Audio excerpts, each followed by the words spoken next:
কথা বুঝতে পারেননি? এরা হচ্ছে মানুষ রূপী জানোয়ার।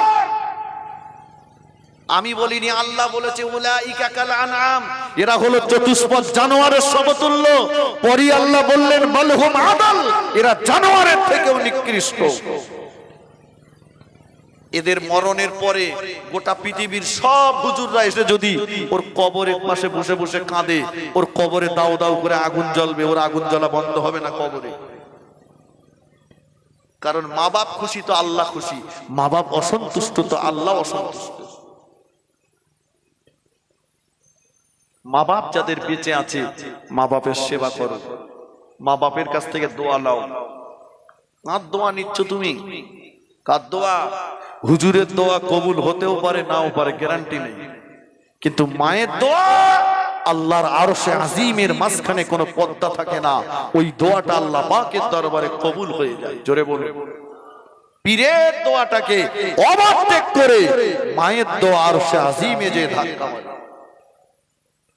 মায়ের দোয়া নাও। বাড়ি থেকে যাচ্ছ, মাকে বলে যাও,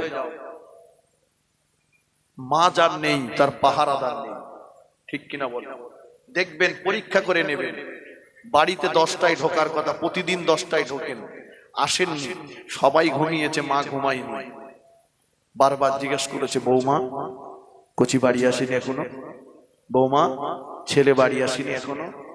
মা বারবার জিজ্ঞেস করেছে, তার জন্য স্ত্রী রেগে গেছে। কথা ঠিক কিনা? বাড়ি ফিরেছেন, স্ত্রী জিজ্ঞাসা করছে, এত রাত হলো কোথায় ছিলে, কত টাকা কামাই করে এনেছো? মা জিজ্ঞেস করছে, বেটা আজকে তো দেরি হয়েছে কেন? তোর কোনো বিপদ হয়নি তো? কিছু খেয়েছিস, খাওয়া হয়েছে? কথা ঠিক কিনা বলে? কথা ঠিক কিনা? সেই মাকে তুমি দেখতে পারো না? আর এ সমাজে কিছু দাজ্জাল মার্কা শ্বশুর শাশুড়ি আছে, আমি এদের বলি খুদে দাজ্জাল। কথা বুঝেননি? খুদে দাজ্জাল। মেয়ের বাড়ি আসলো, হাজি রুমাল টুমাল মাথায় দিয়ে, মনে হয় যেন ফেরেশতা নাজিল হয়েছে। এসে ঘরের ভিতরে ঢুকে গেল, জামাই বাজার করেছে, মেয়ে রান্না করেছে, তুমি যে খাচ্ছ, তুমি খাও, তোমার জামার বাড়ি, তুমি খাবে না তো আমি খাবো, খাও। তবে খাওয়ার সময় বলা উচিত ছিল, এই মেয়ে আমাকে ভাত দিয়েছিস, তোর শাশুড়ি কোথায়, তোর শ্বশুর কোথায়? কথা বুঝেননি? শোন মেয়ে, এর পরের বারে যখন আসবো, আমার ভাতের প্লেটের পাশে যদি তোর শ্বশুরের প্লেট না থাকে, আমার প্লেটের পাশে যদি তোর শাশুড়ির প্লেটটা না থাকে, তোর ভিটেই পা দেবো না। এ মেয়ে পরের বারে বাপ মা আসার আগে শ্বশুর শাশুড়ির বলে রাখবে না, রাখবে না? হ্যাঁ না বলেন? আর কিছু কিছু শ্বশুর শাশুড়ি আছে, এরাও বৌমাগুলোকে আপন করতে পারলো না। আপনাকে ভাবতে হবে, আপনার মেয়েটা পরের বাড়ি চলে গেছে, আর আপনার বাড়িতে যে এসেছে সে আপনার মেয়ে। শাশুড়ি যদি বৌমাকে মেয়ের মতো মনে করে, আর বৌমা যদি শাশুড়িকে মায়ের মতো মনে করে, ওই সংসারে অশান্তি হতে পারে না। কথা ঠিক কিনা বলুন? ফিরে আসুন। জি, তাহলে মাকে কষ্ট দিও না, মা সবচাইতে বড় পীর। আল্লাহর ওলি শরফুদ্দিন শাহ বু আলী কালান্দার রহমতুল্লাহ আলাইহি, যিনি পানির উপরে দাঁড়িয়ে 12 বছর আল্লাহর ইবাদত করেছে। ক বছর? 12 বছর। কিচ্ছু চাইনি আল্লাহর কাছে। তো একদিন আল্লাহ পাক বলছে, শরফুদ্দিন তুমি কি আমার কোনো জিনিস পছন্দ করো না? কেন আল্লাহ? তুমি যে আমার কাছে কিছুই চাও না? শরফুদ্দিন শাহ হুজুর বলছেন, আল্লাহ আমি যা চাইবো আপনি কি দেবেন? কি চাইবে? আল্লাহ হযরত আলীকে যে মর্যাদা দিয়েছিলেন, আমাকে সেই মর্যাদা দিতে হবে। কি? আলী রাদিয়াল্লাহু আনহু শরীর থেকে একটা মেশক আম্বারের খুশবু বাহির হতো। আল্লাহ ওই খুশবুটা আমার শরীর থেকে বার করতেন।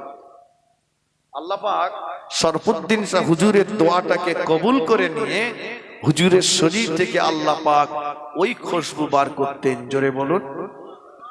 নাম ছিল শরফুদ্দিন শাহ, পরে যোগ হয়েছে বু আলী। বু মানে গন্ধ, আলী মানে আলীর, আলীর গায়ের গন্ধ হুজুরের শরীর থেকে বার হতো, তাই নাম হয়েছে শরফুদ্দিন শাহ বু আলী। হুজুরের একটা মাদ্রাসা ছিল। এই মাদ্রাসায় অনেক বাচ্চা পড়ে, তার ভিতরে একটা বাচ্চা খুব দুষ্ট। ও যখন ছোট, ওর আব্বা নেই, ইন্তেকাল করেছে। ওর মা পরের বাড়ি চেয়ে মেঘে নিয়ে কষ্ট করে ওকে মানুষ করছে।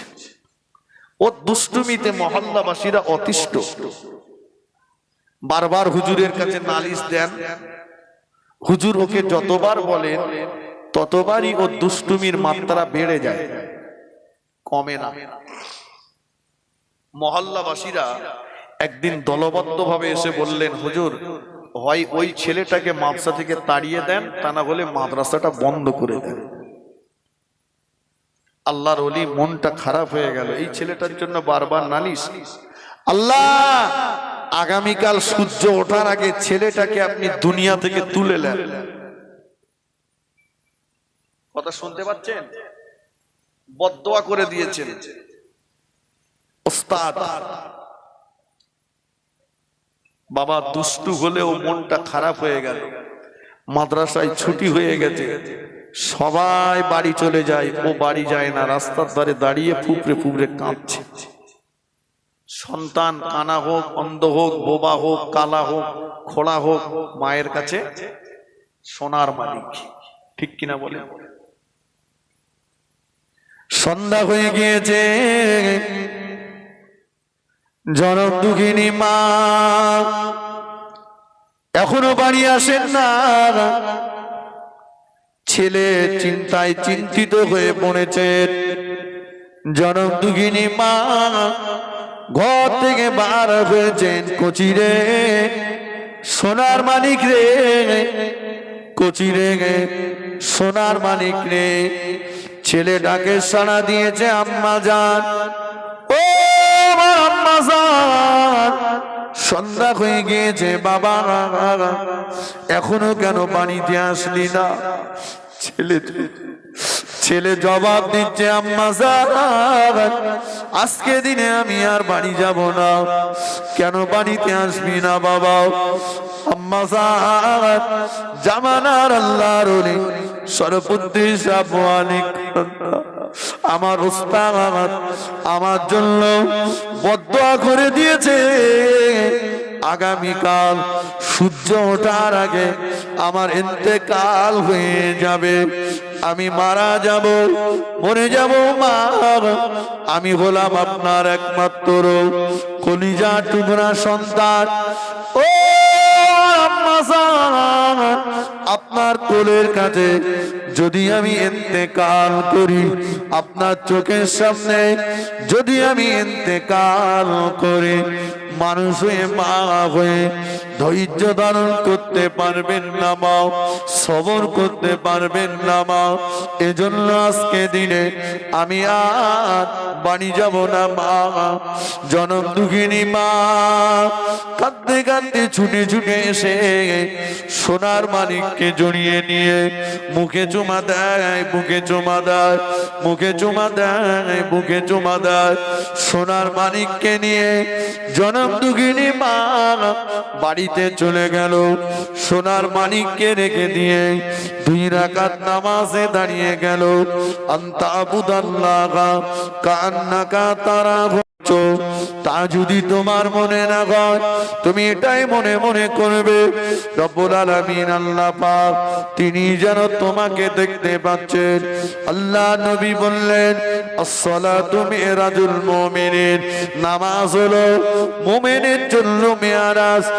আল্লাহ পাকের বান্দা বান্দিরা যখন নামাজের পাটিতে দাঁড়িয়ে যায়, তখন আল্লাহ পাকের সবচাইতে বেশি নিকটবর্তী হয়ে যায়। জনম দুঃখিনী মা 2 রাকাত নামাজ পড়ে নামাজের পাটিতে বসে যেন পূর্ব দিকে উদিত না হয়।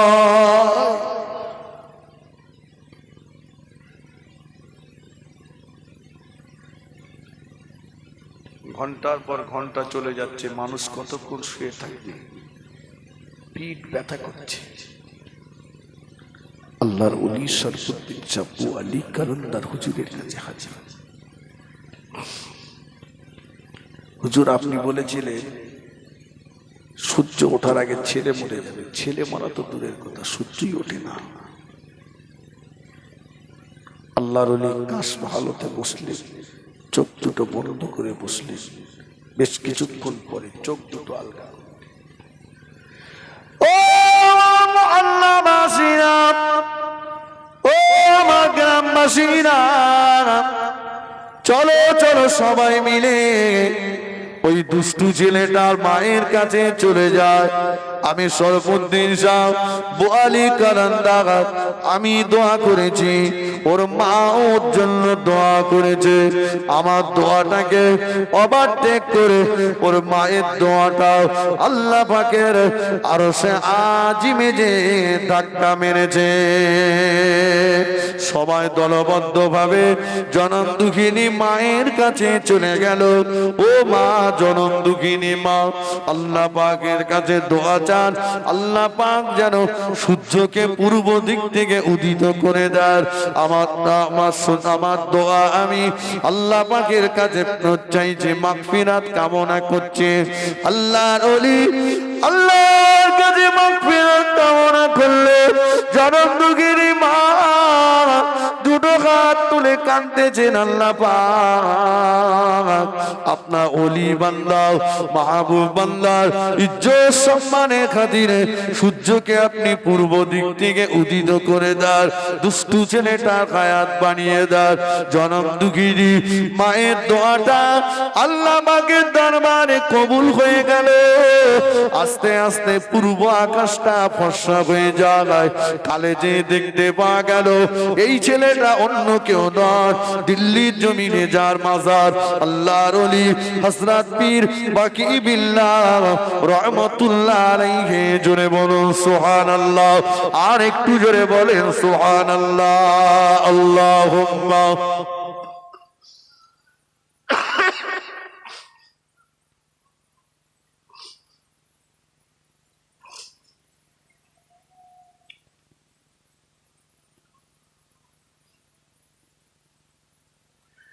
মুখেতে ডাকি মা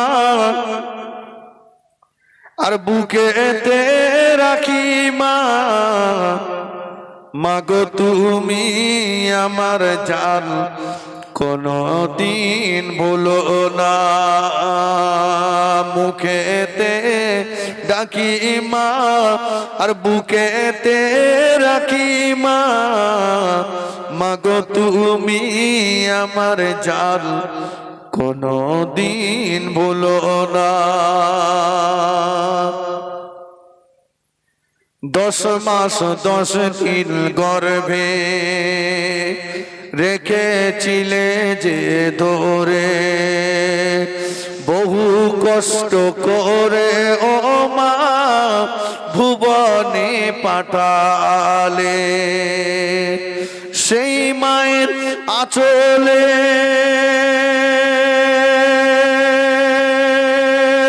শীতল ছায়া তলে পালিত গোলাম ও যে খোদার করুণা। মুখেতে ডাকি মা আর বুকেতে রাখি মা, মাগো তুমি আমার জান কোনদিন ভুলো না। মাগো তুমি ছাড়া আমার এ মন যে মানে না, মাগো তুমি ছাড়া আমার এ মন যে বোঝে না। হারালে মা কোথায় খুঁজে কেন পাই না, মাগো তুমি আমার জান কোনদিন ভুলো না। আল্লাহুম্মা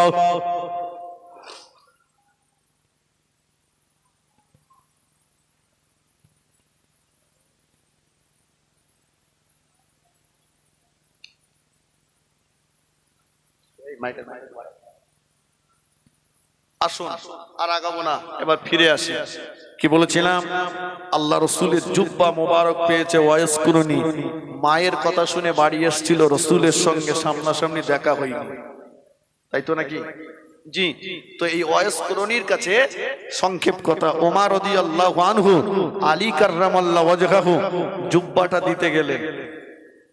লম্বা কথা, যে দেখেন ওয়াইস কুরুনি নামাজ পড়ছে আর ওয়াইস কুরুনি জঙ্গলের কিনারায় ছাগল চড়াচ্ছিল। তো হুজুর নামাজে দাঁড়িয়ে আর ওনার ছাগলের বাচ্চাগুলো, মেষ দুম্বা ছাগল ভেড়াগুলো জঙ্গলের বাঘের বাচ্চাদের সঙ্গে খেলা করছে। সুবহানাল্লাহ বলবেন না? ওমর রাদিয়াল্লাহু আনহু পরিচয় সব হওয়ার পরে, খুব যতটুকু প্রয়োজন ততটুকুই বলছি, পরিচয় হওয়ার পরে জুব্বাটা দিয়ে বললেন, আল্লাহ রসুল দোয়া করতে বলেছেন, বলে গিয়েছিলেন। জি। আর একটা কথা আপনাকে জিজ্ঞাসা করব, বলুন। বলছে, আমরা এসে দেখলাম আপনি নামাজ পড়ছেন আর আপনার মেষ দুম্বা ছাগল ভেড়াগুলো বাঘের বাচ্চাদের সঙ্গে খেলা করছে। আমরা কি স্বপ্ন দেখলাম নাকি? বাঘ ছাগলে কি খেলা হয়? ওয়াইস কুরুনি ওই সময় বলেছিলেন, ও নবী পাকের সাহাবীরা, ও আল্লাহ নবী সাহাবীরা, আপনারা কি আল্লাহ নবীর নূরের জবানের ওই কথাটা কি শোনেননি? আমি ওয়াইস কুরুনি জঙ্গলের কিনারায় বসে বসে মদিনার মসজিদে নববী শরীফে আল্লাহ নবীর নূরের জবানে বলতে শুনেছি, আল্লাহুল মাওলা ফালাহুল কুল, যে আল্লাহর হয়ে যায়, तमाम সৃষ্টি জীব তার হয়ে যায়। আমি আমার আল্লাহ পাককে খুশি করার জন্য, আমি আমার আল্লাহকে সন্তুষ্ট করার জন্য নামাজে দাঁড়িয়ে গিয়েছি। আল্লাহ পাক আমার সম্পত্তি হেফাজত করার জন্য জঙ্গলের বাঘের বাচ্চাদের নিযুক্ত করে দিয়েছে। জোরে বলে, আরেকটু জোরে বলে, মনে আছে? আল্লাহর নবী বলেছেন যে আল্লাহর হয়ে যায়, तमाम সৃষ্টিজীব তার হয়ে যায়, আল্লাহর হয়ে যায়, আল্লাহর হয়ে যায়, আল্লাহর হয়ে যায়। ফিরে আসে একদম শুরুতে যে কথা বলতে বলতে এতদূর চলে এসেছিলাম। দুনিয়ায় বাঁচবো কতক্ষণ বলছিলাম না? যে রাসূল বলেছেন উম্মতের হায়াত গড়পড়তায় 60 থেকে 70 বছর। জি। আর তারপরে রাসূল পাক সাল্লাল্লাহু আলাইহি ওয়াসাল্লাম বলেছেন আন-নাউম আখুল মাউত, ঘুম হলো মরণের ভাই। কোন মানুষ যখন ঘুমিয়ে যায় তার ভিতর থেকে রূহটা বেরিয়ে যায়, ওই রূহটা আসমান আর জমিনের মাঝখানে ঘুরতে থাকে, ঘুরে ঘুরে এসে যখন মানব দেহের ভিতরে প্রবেশ করে তখনই তার ঘুম ভাঙে। বাবাজি, ঘুমিয়ে যাব, রূহ বেরিয়ে যাবে, ফিরে আসবে কোনো গ্যারান্টি আছে? কথা বলেন না। এতটুকু সময় দুনিয়াতে, তার জন্য যদি এত রাস্তায় টাকা উপার্জন করতে হয়, আখিরাতের জিন্দেগি কত বড়, সেখানকার জন্য কতটা নেকি উপার্জন করেছি। ইমাম গাজ্জালী রহমাতুল্লাহ আলাইহি বোঝানোর জন্য লিখেছেন, আসমান জমিন গোটা পৃথিবী সরিষা দিয়ে ভর্তি করে দেওয়া হবে। গোটা পৃথিবী আসমান জমিন সরিষা দিয়ে ভর্তি করে দেওয়া হবে, শস্যে। কত শস্যে লাগবে? আল্লাহ পাকের আরশে আজিম থেকে একটা সবুজ রঙের পাখি দুনিয়া জমিনে আসবে। পাখিটার আসতে সময় লাগবে 70,000 বছর। দুনিয়া জমিনে এসে পাখিটা বিশ্রাম নেবে 70,000 বছর। সরিষা দানা একটা গালে করে নিয়ে আল্লাহ পাকের আরশে আজিমের উদ্দেশ্যে রওনা হয়ে যাবে।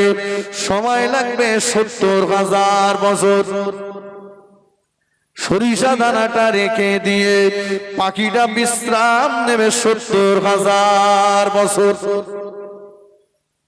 কটা 70 হলো? 4টে। দানা গেছে কটা? হুজুর লিখেছেন এই পদ্ধতিতে পাখিটা আসবে আর যাবে, আসমান জমিনের মাঝে যত সরিষা দানা আছে সবগুলো বয়ে নিয়ে যেতে পাখিটার যতটা না সময় লাগবে এর চাইতে হাজার হাজার গুণে বেশি বড় আখিরাতের জিন্দেগি। দুনিয়ায় ঘুমালে রূপ বেরিয়ে যাবে, জি, ফিরে আসবে গ্যারান্টি নাই। যেখানে অনন্তকাল থাকবো সেখানকার জন্য কতটা নেকি কামাই করেছি। শুরুতে বলেছিলাম রাসূল পাক সাল্লাল্লাহু আলাইহি ওয়াসাল্লামকে জিজ্ঞাসা করা হলো, ইয়া রাসূলুল্লাহ, আল্লাহ পাকের কাছে সবচাইতে প্রিয় কাজ কোনটি? রাসূল বলেছিলেন সালাতু আলা ওয়াক্তিহা, সময়ের সাথে সাথে নামাজ আদায় করে নেওয়া। এই নামাজটাই হলো আল্লাহ পাকের দরবারে সবচাইতে প্রিয় আমল। বড় দুর্ভাগ্যজনক সত্য কথা, এখনো সেই নামাজটা কি আমরা আমাদের জীবনে পরিপূর্ণভাবে আদায় করতে শিখি? দেখবেন হাজার জায়গাতে হাজার কাজ চলছে, কিন্তু নামাজের সময়ই ব্যস্ততা। মসজিদে গেলে মানুষ দাঁড়াতে চায় না, কখন বেরোবো। ইমামের কেরাত যদি লম্বা হয়, দোয়া যদি লম্বা হয়, বায়ান যদি লম্বা হয়, মসজিদ থেকে বেরিয়েই বলছে এই ইমাম চলবে না, এর গায়ে চর্বি জমে গেছে। এই ইমাম চলবে না, এর খেয়ে খেয়ে গায়ে চর্বি জমে গেছে। যে লোকটাই ইমামের কেরাত লম্বার জন্য, ইমামের বয়ান লম্বার জন্য, দোয়া লম্বার জন্য সমালোচনা করছিল, সেই লোকটাই ঘন্টার পর ঘন্টা চায়ের দোকানে বসে পরের গীবত করছে। ঠিক কিনা বলে? সেখানে ব্যস্ততা নেই, মসজিদে গেলেই ব্যস্ততা। মসজিদে গেলে সময় দিতে চায় না। কিছু মুসল্লি শুক্রবারে যাচ্ছে, 2 রাকাত পড়েই পালাচ্ছে। দেখবেন সবার শেষে গেছে, সবার আগে বাড়ি চলে গেছে। আল্লাহ রাসূল বলেছেন মুনাফিক যারা মসজিদে গেলে ওদের অবস্থাটা ওই রকম হবে যেমন খাঁচার ভিতরে পাখি থাকে। ঈমানদার ব্যক্তিরা মসজিদে গেলে ওদের অবস্থা ওই রকম হবে যেমন পানির ভিতরে মাছ থাকে। আল্লাহ রাসূলের সাহাবা হুজুরদের বাড়িতে যে যদি জিজ্ঞাসা করা হতো সাহাবা হুজুর কোথায় গেছেন, যদি উত্তর আসতো সাহাবা হুজুর মসজিদে গেছেন, কখন আসবে বাড়িতে, উত্তর দিতেন বিবিরা, বলতেন বলা যাবে না কখন বাড়ি আসবে। আর যদি বলতেন সাহাবা হুজুর বাজারে গেছে, যদি জিজ্ঞাসা করা হতো কখন বাড়ি আসবে, বিবিরা বলতেন একটু দাঁড়ান, ওই দেখুন বাড়ি আসছে। আর আমাদের হয়েছে সম্পূর্ণ উল্টো, চাচা কোথায় গেছে, বাজারে গেছে, কখন আসবে, ওর বাজারই বাড়ি না আসতে পারে। আর যদি বলে কোথায় গেছে, মসজিদে গেছে, কখন আসবে, বলে দাঁড়াও না, দাঁড়াবে না, দেরি করবে না। আসলে দেরি করবে কি জানেও না, কিচ্ছু জানে না। অধিকাংশ মুসল্লি খোঁজ নিয়ে দেখুন, মসজিদে যে দুনিয়ার গল্প শেখার চেষ্টাও নেই, না জানে নামাজের পাটিতে দাঁড়ানো দোয়া, না জানে তাহরিমা বাদে, না জানে কখন আঙুল তুলতে হয় তাশাহুদ করে, সেটা কখন আত্তাহিয়াতু পড়তে হয় আত্তাহিয়াতু জানে না, দোয়া মাসুরা জানে না, দোয়া কুনুত জানে না, দাঁড়াতে জানে না, বসতে জানে না, শুধু উঠবস করে বাড়ি আসছে।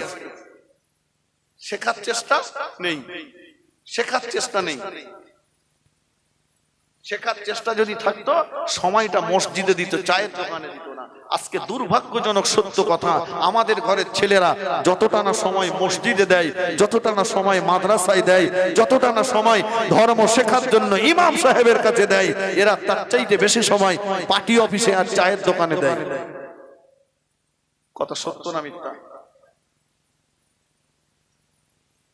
এই তো আমাদের সবে বরাত আসতেছে, কিছু উটকো মুসল্লি চাপ দেবে, হ্যাঁ।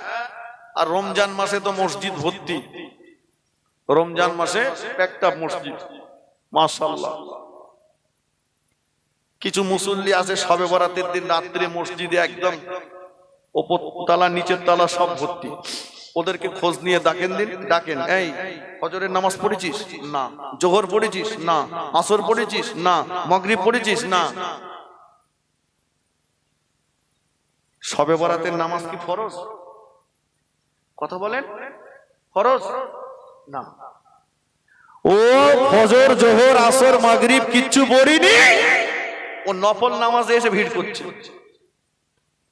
দেখবেন ঠিক একই ভাবে ফজরের নামাজ পড়িনি, ঈদগাহ ময়দানে যে আগের কাতারে দাঁড়িয়েছে, ঈদগার ময়দানে আগের কাতারে দাঁড়িয়েছে, সকালবেলা উঠে সাবান, ওই সর্বনাশ, মেখে মেখে অর্ধেকটা সাবান ক্ষয় করে ফেলেছে।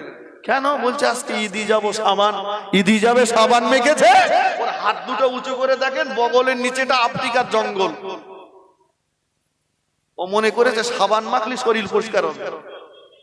হ্যাঁ, যেটা পরিষ্কার করার দরকার সেটা করিনি, সাবান মেখে আর আতর মেখে ঈদগায় যে একদম আগের কাতারে যেয়ে দাঁড়িয়েছে।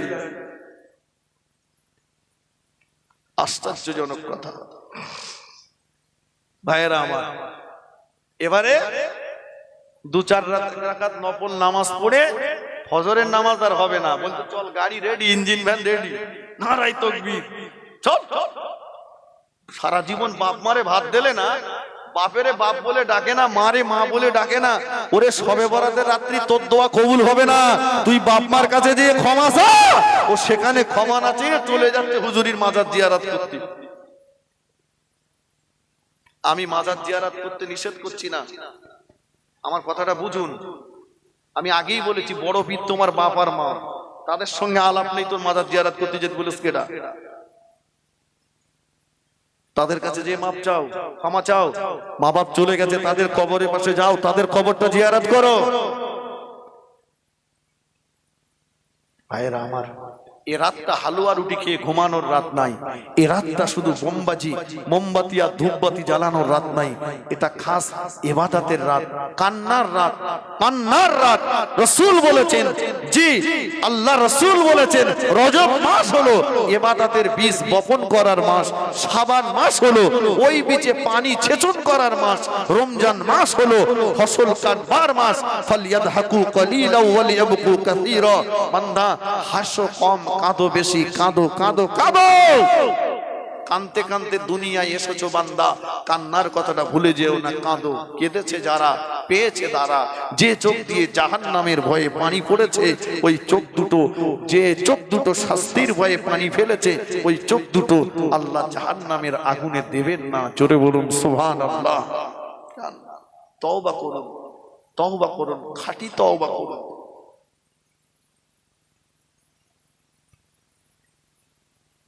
আমার ভাইয়েরা, মসজিদটাকে নিজের জীবনে আঁকড়ে ধরুন। আল্লাহ নবী নূরে জামানে জানিয়ে দিয়েছেন, সাবাতুন ইউযিল্লুহুমুল্লাহু ফি জিল্লিহি ইয়াওমা লা যিল্লা ইল্লা জিল্লুহু। আল্লাহ নবী বললেন, ও সাহাবীরা, কিয়ামতের ময়দানে মাথার 1 মাইল উপরে সূর্যটাকে যখন নামিয়ে দেওয়া হবে, ওই সূর্যের তাপে জমিনটা পুড়ে লাল তামাক হয়ে যাবে, মাথার খিনুগুলো টকবক টকবক করে ফুটতে থাকবে। আল্লাহ পাকের আরশে আজিমের ছায়া ব্যতীত আর দ্বিতীয় কোনো ছায়া থাকবে না। ওই দিন আল্লাহ পাক 7 শ্রেণীর ব্যক্তিকে আল্লাহ পাকের আরশে আজিমের তলায় জায়গা করে দেবে। তার ভিতরে আল্লাহ নবী বললেন, রাজুলুল কলবহু মুআল্লাকু ফিল মাসাজিদ ইজা খরাজা মিনহু হাত্তা ইয়াউদা ইলাইহি। ওই ব্যক্তিটাকে আল্লাহ পাক আরশে আজিমের তলায় জায়গা করে দেবেন, যার অন্তরটা জুড়ে রয়েছে মসজিদের সঙ্গে। ইজা খরাজা মিনহু হাত্তা ইয়াউদা ইলাইহি, মসজিদ থেকে বার হয়ে যতক্ষণ মসজিদে আবার ফিরে না যায়, অন্তরটা যার মসজিদের সঙ্গে জুড়ে আছে, ওই ব্যক্তিটাকে আল্লাহ পাক আরশে আজিমের তলায় জায়গা করে দেবে।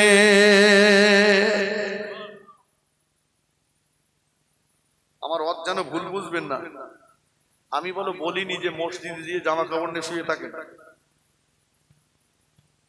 অন্তর যার মসজিদের সঙ্গে জুড়ে আছে, জোহরের নামাজ পড়তে গেছেন, নামাজ পড়ে বাড়িতে আসলেন, বিবি বাচ্চা ছেলে মেয়ে নাতি পোতাদের মাঝে সময় দিচ্ছেন, খাওয়া দাওয়া করলেন, একটু আরাম করলেন, তবে অন্তর রয়েছে আসরের আজান হলে মসজিদে যাব। আসরের নামাজ পড়লেন, ফিরে আসলেন, খাওয়া দাওয়া করলেন, নাস্তা পানি করলেন, ছেলে মেয়ে বিবি বাচ্চাদের মাঝে সময় দিচ্ছেন, ব্যবসায়ী দোকানে বাজারে সময় দিচ্ছেন, জি, কিন্তু নিয়ত রয়েছে মাগরিবের আজান হলে মসজিদে যাব। এই অন্তর যার মসজিদের সঙ্গে জুড়ে রয়েছে, ওই ব্যক্তিটাকে আল্লাহ পাক আরশে আজিমের তলায় জায়গা করে দেবেন। জোরে বলুন।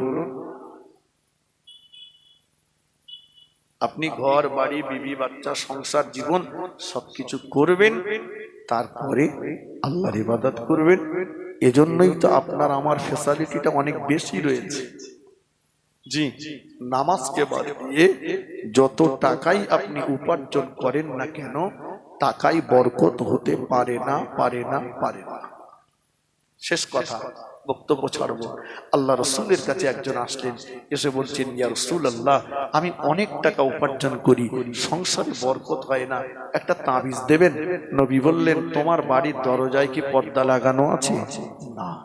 জানালাই? না। আসলে সে জামানায় দরজা জানলা খুব ভালো ছিল না। রাসূল বলেছেন, আসলে কি কিছু দেওয়া আছে না আলগা? সাহাবা হুজুর বললেন আলগা। নবী বললেন, যাও ওটা আটকাও। তো বেটা চিন্তা করছেন, দরজা জানালায় পর্দা লাগালে কি করে বরকত হয়? আল্লাহ নবী কথা বাণীতে যে আমল করলেন, কিছুদিন পরে আল্লাহ নবীর কাছে ফিরে এসেছে, ইয়া রাসূলুল্লাহ, ইয়া হাবিবাল্লাহ, হুজুর আমি আপনার কথা বাড়িতে যে আমল করলাম, দেখছি আল্লাহর মেহেরবানি সংসারে বরকত ফিরে এসেছে। হুজুর আমার জানতে ইচ্ছে করে কি করে এটা সম্ভবপর হলো। আল্লাহ নবী বললেন, ও মা, শুনে রাখো, তোমার বাড়ির পাশ দিয়ে আল্লাহ পাকের বেনামাজি বান্দা বান্দিরা হেঁটে হেঁটে যায়, তারা তোমার বাড়ির দিকে তাকায় বাবা, বেনামাজির দৃষ্টি তোমার বাড়ির দরজা ভেদ করে তোমার ঘরের ভিতরে পতিত হয়, তোমার বাড়ির জানালা ভেদ করে তোমার ঘরের ভিতরে পতিত হয়। বেনামাজির দৃষ্টি তোমার ঘরে পড়বার জন্য আল্লাহ পাক তোমার বাড়ির বরকতকে উঠিয়ে নিয়েছিল। তুমি তোমার বাড়ির দরজায় পর্দা লাগিয়ে দিয়েছো, জানালায় পর্দা লাগিয়ে দিয়েছো, বেনামাজির দৃষ্টি আর তোমার ঘরে পড়তে পারে না। আল্লাহ পাকের পক্ষ থেকে তোমার বাড়িতে বরকত ফিরে এসেছে। নওজওয়ানেরা, যুবকেরা, ও মুরব্বিরা, বেনামাজির দৃষ্টি ঘরের ভিতরে পড়লে যদি বাড়ির বরকত নষ্ট হয়ে যায়, বেনামাজির লক্ষ্য ঘরের ভিতরে পড়লে যদি বাড়ির বরকত উঠে যায়, যে বাড়ির একাধিক ছেলেরা নামাজ পড়ে না, যে বাড়ির একাধিক মেয়েরা নামাজ পড়ে না, ওই বাড়িতে আমার আল্লাহ পাকের রহমত বরকত কতটা নাজিল হবে। কথা বলেন, অতএব নিজে নামাজি হন, পরিবারটাকেও নামাজি বানান। বক্তব্য যতটুকু করেছি, দোয়া করুন আল্লাহ পাক আপনাদের চাইতে আমাকে যেন বেশি আমল করার তৌফিক দান করেন। বলুন আল্লাহুম্মা আমিন। সবাইকে আল্লাহ যেন আমল করবার তৌফিক দান করেন। সকলে বলুন আল্লাহুম্মা আমিন। ওয়া আখিরি দাওয়ানা আনিল হামদুলিল্লাহি রাব্বিল আলামিন। ওযু যাদের নেই, ওযু করে রেডি হন। এক্ষুনি আজান হবে, আজানের পরে জামাত হবে, জামাতের পরেই ফুরফুরা শরীফ থেকে হুজুর কেবলা ওয়াজ নসিহত করবেন। ওযু করে নামাজের জন্য প্রস্তুতি নেন।